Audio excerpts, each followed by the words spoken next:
Imagina un mundo donde un solo error puede arrancarte todo. En una noche fría de otoño, bajo un cielo plomizo que parecía llorar su desgracia, Clara sintió que su mundo se derrumbaba por completo. Tenía apenas 17 años cuando creyó en las dulces palabras de amor de aquel oficial encantador, sin imaginar que sus promesas eran tan efímeras como las hojas secas que ahora caían a sus pies. Traicionada, deshonrada y marcada por la vergüenza, Clara se convirtió en una sombra indeseada en la casa de su padre, un hidalgo orgulloso que prefirió condenarla al silencio eterno de un convento antes que enfrentar el escándalo. Allí, entre las frías y silenciosas paredes del convento de Santa Eulalia en Ávila, Clara vio marchitarse lentamente su juventud, limpiando pisos y rezando por un perdón que nunca parecía llegar. ¿Qué esperanza podía tener una joven cuyo único pecado fue amar con inocencia? Pero justo cuando su corazón empezaba a aceptar la resignación como destino, el destino mismo cambió de forma. Una visita inesperada encendió una pequeña llama en la oscuridad. El duque de Ezcaray, don Alonso, un hombre fuerte pero atormentado, marcado por la pérdida y la tristeza, cuyo único consuelo era la sonrisa tímida de su hija Leonor, una niña que dejó de reír cuando perdió a su madre. ¿Qué fuerza invisible une a dos almas heridas por caminos tan distintos? Un encuentro inesperado, una mirada que atraviesa las barreras de las clases sociales y un acto de valentía que desafiará todas las convenciones del siglo XVIII. Prepárate para vivir una historia que transformará el dolor en esperanza, la humillación en orgullo y la resignación en amor verdadero.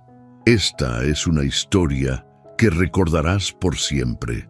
Mientras Clara vivía su purgatorio personal, en la grandiosa y solitaria Toledo, el duque de Ezcaray, don Alonso Verdugo, de 38 años, cargaba el pesado manto de la viudez y las cicatrices de la guerra. Aunque invisibles a los ojos, estas marcas eran profundas en su alma, un testimonio silencioso de batallas libradas y pérdidas sufridas. Recluido en su palacio de piedra fría, era una figura imponente y melancólica, cuyo único consuelo era su pequeña hija, Leonor, de apenas 5 años. Desde la trágica muerte de la duquesa, ninguna dama había osado acercarse a su dolor, y ninguna preceptora había soportado más de un invierno el gélido ambiente del palacio. La niña, triste y silenciosa, vivía sumida en el miedo y la desconfianza, un reflejo del alma herida de su padre, su sonrisa una memoria distante. Fue el anciano y sabio médico de la casa, doctor Galván, quien, con su mirada penetrante y su voz serena, sugirió al duque una solución inusual. No busque una dama de sociedad, señor duque. Busque una mujer de alma simple, sin ambición mundana, pero con la ternura suficiente para devolverle el color a la pequeña Leonor. Procure una mujer que conozca el dolor, pero que aún crea en el perdón. Esta idea, tan ajena a las costumbres de la corte y a la rigidez de la nobleza, prendió una chispa en el sombrío corazón del duque, un destello de posibilidad en la oscuridad de su existencia. Una semana después, durante una visita rutinaria al convento para una generosa donación, el duque notó a Clara, de rodillas en el jardín interno. Murmuraba una antigua cantiga para una novicia enferma, su voz un eco de melancólica dulzura que logró penetrar la coraza de hierro que protegía el corazón del duque. Él no la conocía, pero algo en la quietud digna de su figura, en la ternura de su canto, lo conmovió profundamente. Al indagar sobre ella, la Madre Superiora, Sor Pilar, una mujer de fe inquebrantable pero de juicio severo, dudó. Luego, con palabras duras y ojos cargados de juicio, relató la historia de Clara. Cada palabra un golpe al recuerdo de su deshonra. El duque, sin embargo, no oyó el escándalo. Él vio la dignidad silenciosa de una mujer injustamente castigada, la resignación en sus ojos, la sombra de una profunda tristeza. Con una determinación que sorprendió incluso a la Madre Superiora, solicitó que Clara fuera enviada por un mes al palacio de Ezcaray como dama de compañía de la pequeña Leonor. Sor Pilar intentó disuadirlo. ¿Vuestra gracia no teme la presencia de una mujer así junto a su inocente hija? A lo que él respondió, con una mirada tan firme como el roble más antiguo que se alzaba en los jardines del convento: no temáis, madre, por quien ha aprendido a perdonar. Clara llegó al palacio envuelta en miedo y desconfianza. El lujo era abrumador. Los altos techos adornados con frescos y los corredores de piedra pulida parecían engullirla, la soledad aún más. Pero pronto descubrió que Leonor era un alma espejada en la suya, asustada, frágil, pero famélica de afecto. Las tardes se llenaron de historias contadas a la orilla de la chimenea, de flores secas prensadas en libros antiguos que Clara leía con voz suave, y de silencios repletos de significado que sanaban el espíritu de ambas. Poco a poco, la risa volvió a los labios de la niña, como una melodía olvidada que resurge tras años de silencio. Y el duque, desde la penumbra de su estudio, comenzó a observarlas, la dureza de su expresión cediendo imperceptiblemente, como el hielo ante el sol de invierno. Sus ojos, antes velados por la melancolía, ahora seguían los movimientos de Clara y Leonor con una atención inusitada. ¿Qué pensaba realmente el duque al observar a Clara con su hija? ¿Era solo gratitud por la paz que había traído al palacio, o algo más profundo, una pasión contenida? Empezaba a florecer en su corazón herido, una chispa que podía encender un amor prohibido. Las semanas se convirtieron en meses. El aroma a cera y maderas nobles del palacio se impregnó de la suave fragancia de Clara, y el silencio dio paso a la risa de Leonor. Clara se convirtió en el ancla del palacio, la fuerza invisible que lo mantenía a flote. La risa de Leonor resonaba por los corredores de piedra, y el duque, antes recluso, comenzó a unirse a sus juegos y lecturas. Su presencia, antes imponente y distante, ahora se sentía menos gravosa. La diferencia de clase era un abismo, un muro infranqueable en la sociedad del siglo XVIII, pero la conexión entre Clara y el duque crecía con cada mirada, cada conversación sobre libros o los intrincados diseños de los jardines. Él admiraba su intelecto, su bondad genuina, su capacidad de encontrar belleza en lo simple, incluso en la monotonía del convento. Ella, a pesar de su temor inicial y la profunda resignación que había cargado por años, empezó a ver más allá de su cicatriz y su austera fachada, descubriendo a un hombre solitario, atormentado por la pérdida y sediento de compañía. Una mirada furtiva, un silencio compartido, un libro entregado de mano a mano. Cada pequeño gesto tejía un hilo invisible entre sus almas. Las tardes de invierno en Ezcaray cobraban vida con la presencia de Clara. Un día, en el gran salón, Leonor desenterró un antiguo juego de soldaditos de plomo. Con ojos brillantes, pidió a Clara que jugaran a la batalla de los valientes. Clara, con una sonrisa, se sentó en el suelo de mármol, ideando estrategias sencillas que la niña seguía con entusiasmo. El duque, al pasar por el corredor, se detuvo, su sombra alargada por la luz de la chimenea. Observó en silencio cómo Clara ayudaba a Leonor a mover un pequeño caballero, animándola con palabras de aliento. La risa clara de la niña llenó el salón, una melodía que el duque creyó olvidada para siempre. En otro momento, mientras exploraban la vasta biblioteca, Leonor encontró un viejo atlas. Clara, con paciencia, le enseñó los nombres de reinos lejanos, trazando con su dedo las líneas de mares y montañas.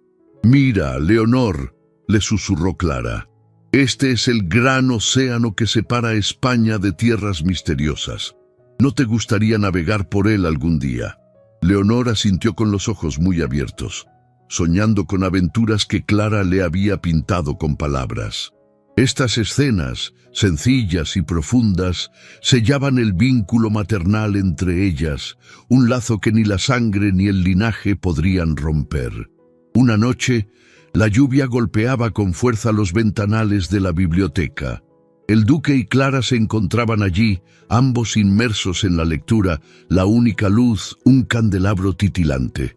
Clara leyó un pasaje de un poeta romano que hablaba de la transitoriedad de la vida y la persistencia del amor. El duque la escuchó en silencio, y cuando ella terminó, sus miradas se cruzaron. Ese poema me recuerda a la fugacidad de todo, murmuró él, su voz teñida de una melancolía que rara vez mostraba. Después de la guerra y de perder a mi esposa, creí que el consuelo era imposible. Clara, sintiendo una conexión profunda, se atrevió a compartir. También yo creí haber perdido toda esperanza al ser confinada. La deshonra es una carga pesada, señor duque. Pero a veces, de las cenizas del dolor, surge una nueva fuerza. El duque la miró con una intensidad que la hizo sonrojar. Tenéis razón, Clara. La vida encuentra caminos insospechados para la luz. Y vos habéis sido esa luz para Leonor y para mí. En ese intercambio de vulnerabilidades, un puente invisible se construyó entre sus almas, un entendimiento mutuo que trascendía las palabras. Esa misma noche, antes de que el sol asomara, Clara encontró un libro en su alcoba con una nota discreta: para la luz que ha iluminado mi hogar. Una sonrisa suave se dibujó en sus labios, el presagio de algo inminente. Una tarde, mientras Clara leía a Leonor en la biblioteca, el duque entró y se unió a ellas. La luz de las velas danzaba en las estanterías repletas de volúmenes ancestrales. Sin darse cuenta, su mano rozó la de Clara al alcanzar un libro de fábulas, un toque breve, pero cargado de una electricidad que hizo temblar el aire. Clara retiró su mano de inmediato, avergonzada y consciente de la transgresión que aquel simple contacto representaba en su posición y en la rigidez de la nobleza, pero una sutil sonrisa se dibujó en los labios del duque, una sonrisa que Clara no había visto antes, desprovista de melancolía y llena de una incipiente ternura. Este pequeño gesto, aunque insignificante para un observador externo, fue un terremoto en el mundo de Clara, revelando una incipiente atracción mutua, un deseo que se atrevía a asomar por debajo de las losas del decoro. ¿Qué significó esa sonrisa para Clara, una mujer que había conocido solo el juicio y la deshonra, y cómo afectaría la ya frágil paz que había encontrado en el palacio? Un hogar temporal que amenazaba con convertirse en algo más profundo. La armonía del palacio fue interrumpida por la llegada inesperada de la duquesa viuda, doña Inés de Montalvo, de 60 años, tía lejana del duque y una figura imponente de la alta sociedad toledana. Doña Inés, una mujer de linaje inmaculado y ambición desmedida, había mantenido durante años la esperanza de casar a Alonso con su propia sobrina, Lady Helena, asegurando así un lazo aún más fuerte entre ambas familias y consolidando su propia influencia en la corte. Al observar la cercanía entre Clara, una criada con un pasado deshonroso, y el duque, su desprecio fue inmediato y palpable, como una helada repentina que marchita los brotes más tiernos. Para doña Inés, Clara no era solo una sirvienta, sino una amenaza a sus planes y al estatus de su linaje. Su motivación profunda residía en el temor a la pérdida de influencia y en la profunda creencia en la superioridad de la sangre noble, un trauma forjado por la pérdida de propiedades familiares en su juventud debido a un matrimonio inapropiado de un pariente lejano. La sola idea de que el duque pudiera desposar a alguien fuera de su círculo la llenaba de una furia gélida. Doña Inés comenzó a difundir rumores sutiles, a hacer comentarios venenosos sobre el origen dudoso y el pasado manchado de Clara, no solo entre el servicio, donde los susurros se extendían como la pólvora, sino también de forma más velada ante el duque. Su objetivo era minar la reputación de Clara y provocar su despido, impidiendo cualquier posibilidad de un matrimonio desigual y un escándalo social que, a sus ojos, sería la ruina para el linaje Ezcaray. Una noche, durante la cena en el suntuoso comedor del palacio, bajo la luz titilante de los candelabros, doña Inés, con una falsa sonrisa que no llegaba a sus ojos, sacó a colación la historia de Clara frente a Alonso, mencionando su estancia en el convento y la caridad del padre por una hija descarriada. El ambiente se tensó y los cubiertos parecieron sonar más fuerte en el silencio. Clara sintió como las miradas se clavaban en ella, pero esta vez no bajó completamente la vista. Levantó la barbilla, buscando la mirada del duque. Aunque su corazón latía con fuerza, mantuvo una compostura inquebrantable. El duque, por primera vez, no solo la defendió, sino que alabó públicamente su bondad, su inteligencia y su efecto positivo en Leonor, silenciando a doña Inés con su autoridad, su voz firme como el acero. «La señora de Alvear», dijo Alonso con una voz que resonó en el comedor, «ha traído luz a este hogar y alegría a mi hija, algo que pocos han logrado. Su nobleza reside en su corazón, no en su cuna».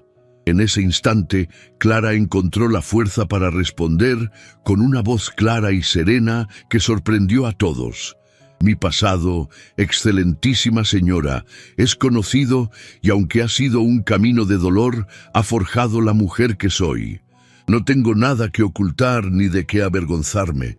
Sin embargo, en los ojos de doña Inés se encendió una chispa de malicia, una promesa de traición más elaborada, una furia silenciosa que solo el tiempo revelaría.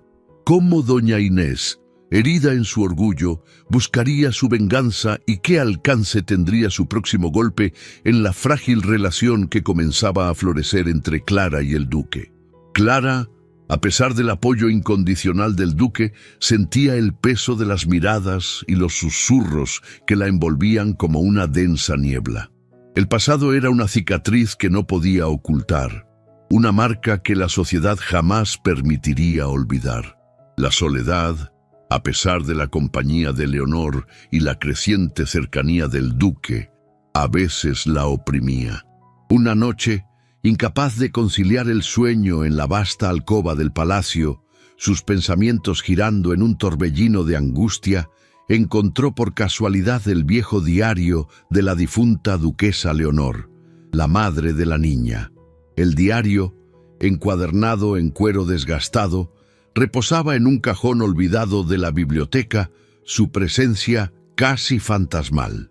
En sus páginas, la duquesa expresaba una profunda soledad y una desesperación por no haber podido darle a su esposo el hijo varón que anhelaba la herencia del linaje.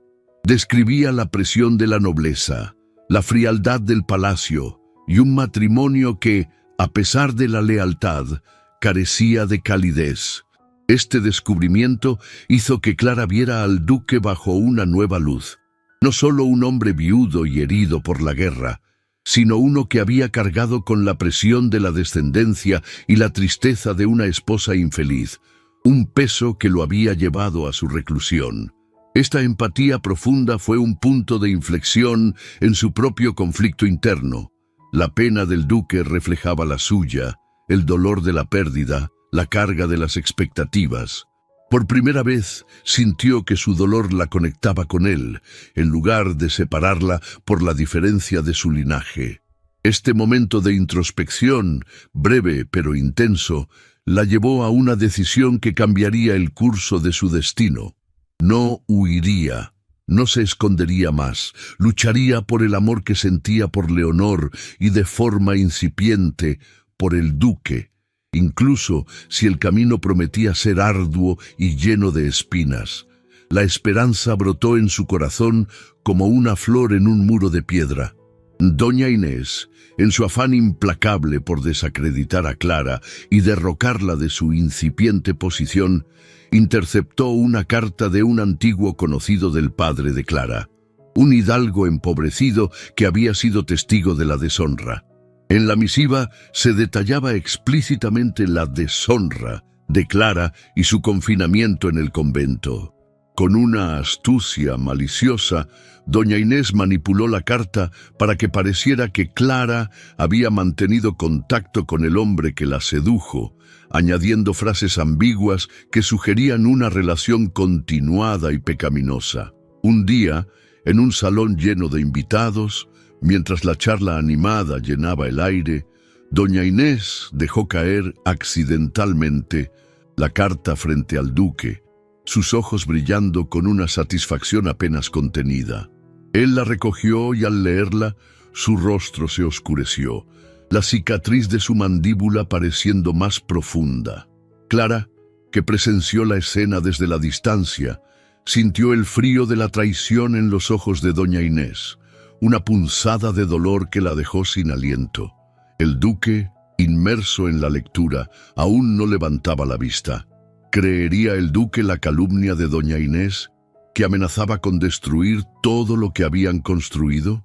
¿Cómo reaccionaría Clara ante esta nueva humillación pública, este golpe que venía del pasado y que amenazaba con borrar su presente y su futuro?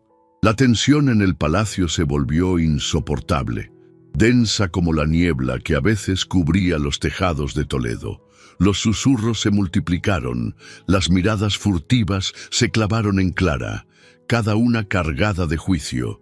El duque, con el corazón dividido entre la razón, el honor de su linaje y el creciente afecto por Clara, se mantuvo distante, su rostro una máscara de preocupación. Clara, sintiendo que todo se desmoronaba a su alrededor, que la sombra de su pasado la perseguía implacablemente, tomó una decisión audaz, una valentía nacida de la desesperación y del incipiente amor verdadero que la unía a Leonor y silenciosamente al duque.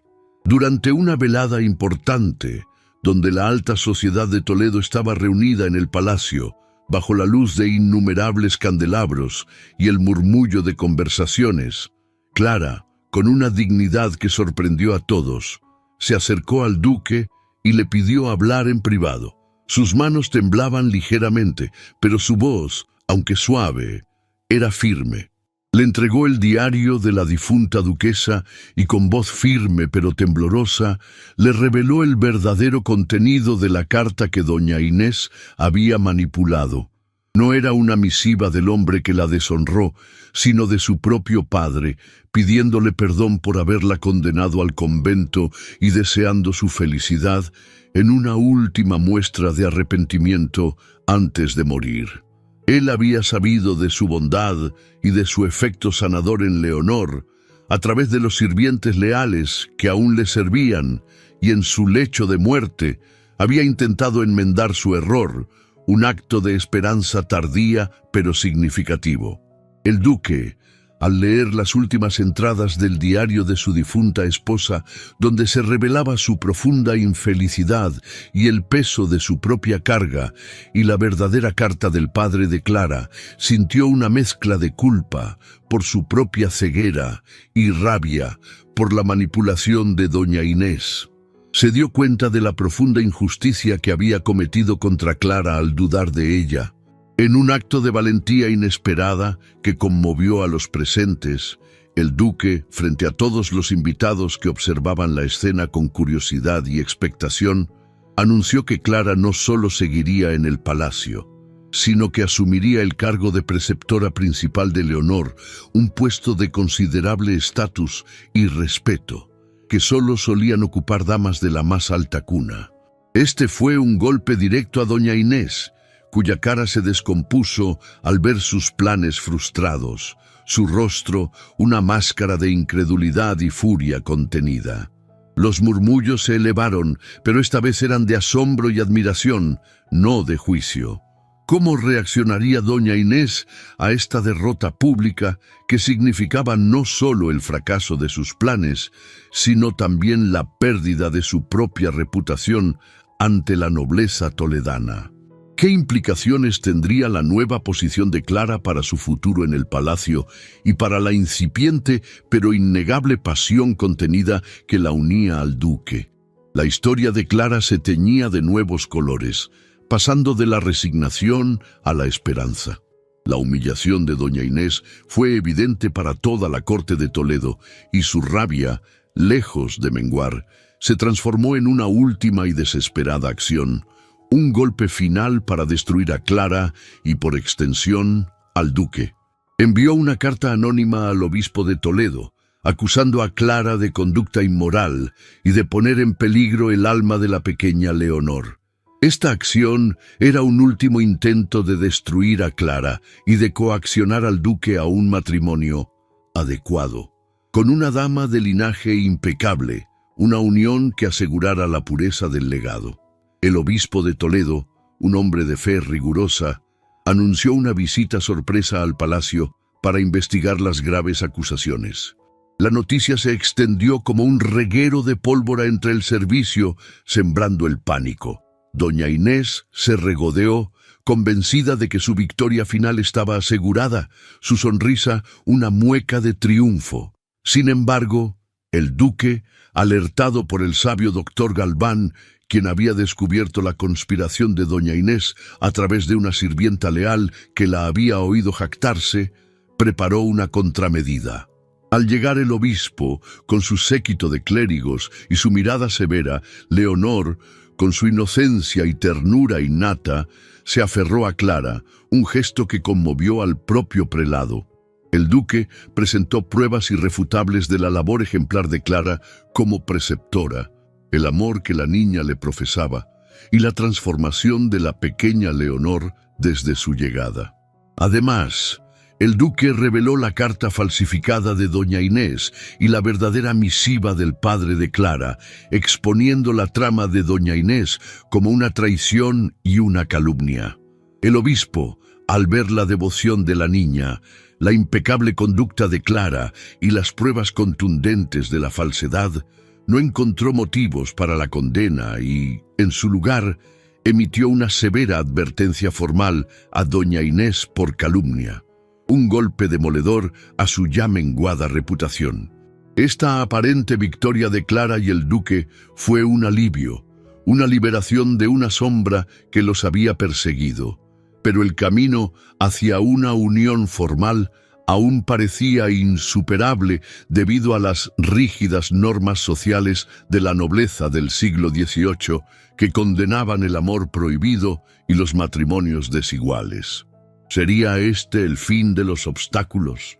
¿O las barreras sociales y el estatus de Clara aún se interpondrían entre ella y el duque, impidiendo que su pasión contenida se transformara en un amor verdadero reconocido por la sociedad?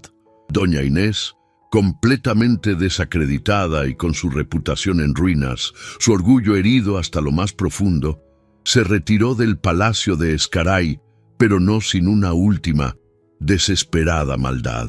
Su mente, retorcida por la frustración y la envidia, concibió un plan para hundir a Clara de una vez por todas.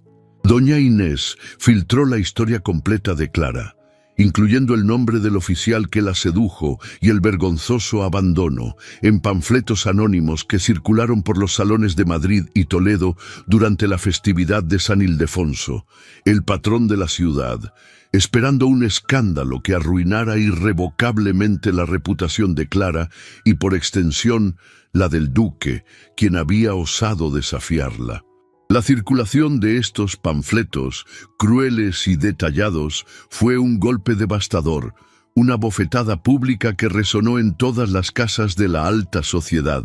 El duque, al leer los infames panfletos que llegaban a su palacio, se encontró en un cruce de caminos. El honor de su linaje, el peso de las expectativas sociales contra el amor que había crecido en su corazón por Clara. Una pasión contenida que ya no podía negar. En el punto de mayor tensión, cuando los ojos de toda la nobleza parecían clavados en ella, Clara, con una valentía que jamás creyó poseer, se enfrentó a la humillación con una dignidad que sorprendió a todos. Sus ojos, aunque velados por la tristeza, brillaban con una fortaleza inquebrantable. Leonor, al ver el sufrimiento de Clara, con un grito de ternura y preocupación, corrió a consolarla, aferrándose a sus faldas, un acto público de amor incondicional que conmovió a todos los presentes y silenció los murmullos. En una escena pública de confrontación, durante un baile de la alta sociedad al que el duque, contra todo consejo, asistió con Clara a su lado, la tensión era palpable. Los susurros maliciosos se intensificaron, las miradas de juicio se hicieron insoportables. Una dama de la corte, con una sonrisa disimulada, se acercó a Clara y, fingiendo preocupación, le preguntó en voz alta: «Mi querida dama, ¿es cierto lo que murmuran sobre su pasado en el convento? ¡Qué terrible historia para una joven tan delicada!». Clara, sintiendo la punzada de la malicia, se irguió, su mirada firme. «Mi pasado, señora», respondió con voz clara y resonante, «me enseñó el valor de la verdad y la fuerza del espíritu. No hay nada de lo que deba avergonzarme». Luego, sus ojos se posaron en doña Inés, que observaba desde la distancia con una expresión de triunfo que se desdibujó. Con una claridad inquebrantable, Clara añadió: «Y a vos, doña Inés, que habéis tejido mentiras para herirme, os digo, mi verdad es más fuerte que vuestras calumnias, y el amor de esta familia me sostiene». La dama y doña Inés se retiraron, sorprendidas por la contundencia de la respuesta y la valentía de Clara. Doña Inés, con el rostro ceniciento, se retiró entre la multitud, su influencia desmoronándose bajo el peso de la verdad de Clara. Cuando los murmullos y las miradas de juicio se hicieron insoportables, el duque, tomando la mano de Clara con firmeza, se dirigió a la multitud. Con voz resonante que se extendió por el gran salón y una mirada llena de desafío y amor verdadero, no solo desmintió las calumnias con argumentos irrefutables y el testimonio de Leonor, sino que declaró: «Yo te amo, Clara, y no me importa lo que el mundo diga. Serás mi esposa y la duquesa de Ezcaray». Este gesto, una declaración de amor verdadero por encima de las convenciones sociales, fue un punto de no retorno, una explosión de pasión que desafiaba milenios de tradición. La sorpresa en los rostros de la nobleza era evidente. Un silencio atónito se apoderó del salón. Varios nobles intercambiaron miradas, algunos con admiración, otros con envidia, pero todos conscientes de que Clara de Alvear había desafiado las normas del mundo y ganado. La justicia emocional de Clara había sido finalmente vindicada, no por defenderse con palabras, sino por la defensa de quien la amaba, por el duque que había elegido seguir los dictados de su corazón sobre los de la sociedad. Fue el triunfo de la esperanza sobre la resignación, del amor verdadero sobre la traición. La noticia del compromiso del duque de Ezcaray con Clara de Alvear conmocionó a la sociedad española, dividiendo opiniones entre aquellos que aplaudían la modernidad del amor y la valentía del duque, y los que condenaban la ruptura de las rígidas convenciones, la afrenta al linaje. Sin embargo, el duque, apoyado por el sabio doctor Galván y la incondicional Leonor, se mantuvo firme en su decisión, su determinación inquebrantable como las antiguas murallas de su palacio. La nobleza murmuraba, pero la felicidad de Leonor era la prueba más elocuente del acierto del duque. Antes de la ceremonia, en un momento de profunda ternura, Clara se sentó con Leonor en el jardín del palacio. La niña, con sus ojos brillantes, le confesó su deseo de ser como tú, mi Clara, una hermosa princesa. Con una sonrisa, Clara sacó un retazo de encaje blanco, parte de un vestido que había usado en su juventud, antes de que el mundo la juzgara. Con manos hábiles y la ayuda de unas agujas e hilo que siempre llevaba consigo, comenzó a coserlo, susurrando historias de reinas bondadosas y hadas madrinas. En poco tiempo, con paciencia y amor, transformó el encaje en un pequeño velo etéreo. «Para mi princesa más valiente», dijo Clara a Leonor, colocándoselo suavemente sobre el cabello. Leonor se miró en un pequeño espejo, sus ojos llenos de asombro y alegría, un gesto simple que simbolizaba el profundo vínculo que las unía, el amor maternal que Clara sentía por la niña y la redención de un pasado doloroso en un futuro lleno de esperanza. Años después, Leonor guardaría aquel velo como su tesoro más preciado, un recordatorio del amor que Clara le había dado cuando el mundo parecía oscuro. 6 meses después, en una íntima pero emotiva ceremonia en la capilla del Palacio de Ezcaray, bajo la luz suave de los vitrales que teñían el aire de colores sacros, Clara y Alonso unieron sus vidas. Clara, vestida con un sencillo pero elegante traje de seda blanca, sus ojos irradiando una ternura y una esperanza que había regresado por completo, ya no era la joven deshonrada y silenciada. Era la duquesa de Ezcaray, un título que llevaba con la misma dignidad y gracia que había mostrado en los corredores fríos del convento de Ávila. Leonor, con el pequeño velo de encaje que Clara le había cosido y un ramo de flores silvestres en sus manos, fue la dama de honor, sus risas llenando el aire, un testimonio viviente del amor y la esperanza que Clara había traído a sus vidas, una melodía que disipaba toda sombra. El matrimonio no fue solo una unión de almas, sino el comienzo de un legado de compasión y entendimiento. El palacio, antes sombrío y melancólico, se llenó de luz y vida, un hogar donde la compasión y el afecto reinaban sobre el prejuicio y la fría formalidad. Clara no solo fue una esposa amorosa y una madre devota para Leonor, sino también una duquesa justa y bondadosa, conocida en toda la región por su humildad y su corazón generoso hacia los más necesitados de la aldea y el campo. El duque, por su parte, encontró en Clara no solo una compañera, sino una redención, el perdón que tanto anhelaba, no solo para ella, sino para sí mismo, un bálsamo para las cicatrices de la guerra y la viudedad.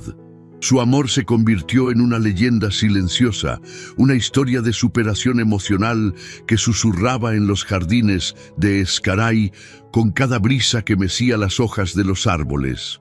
Clara, que un día fuera marcada por un error de juventud, se convirtió en duquesa, no por la pureza exigida por el mundo, sino por la ternura que salvó a una niña, devolvió esperanza a un hombre y enseñó a todos que el amor verdadero no se mide por convenciones, sino por coraje y compasión. En el silencio de los jardines de Ezcaray, el sol del amanecer bañaba sus figuras, prometiendo una historia sin fin. Querido espectador, si esta historia romántica tocó tu corazón y para saber que llegaste hasta el final, escríbeme en los comentarios la palabra bello. En las tarjetas te dejo otras historias como esta, llenas de emoción, giros inesperados y personajes que te harán soñar de nuevo. No olvides dejar tu like y suscribirte al canal. Es gratis y nos ayuda muchísimo. Gracias y un fuerte abrazo.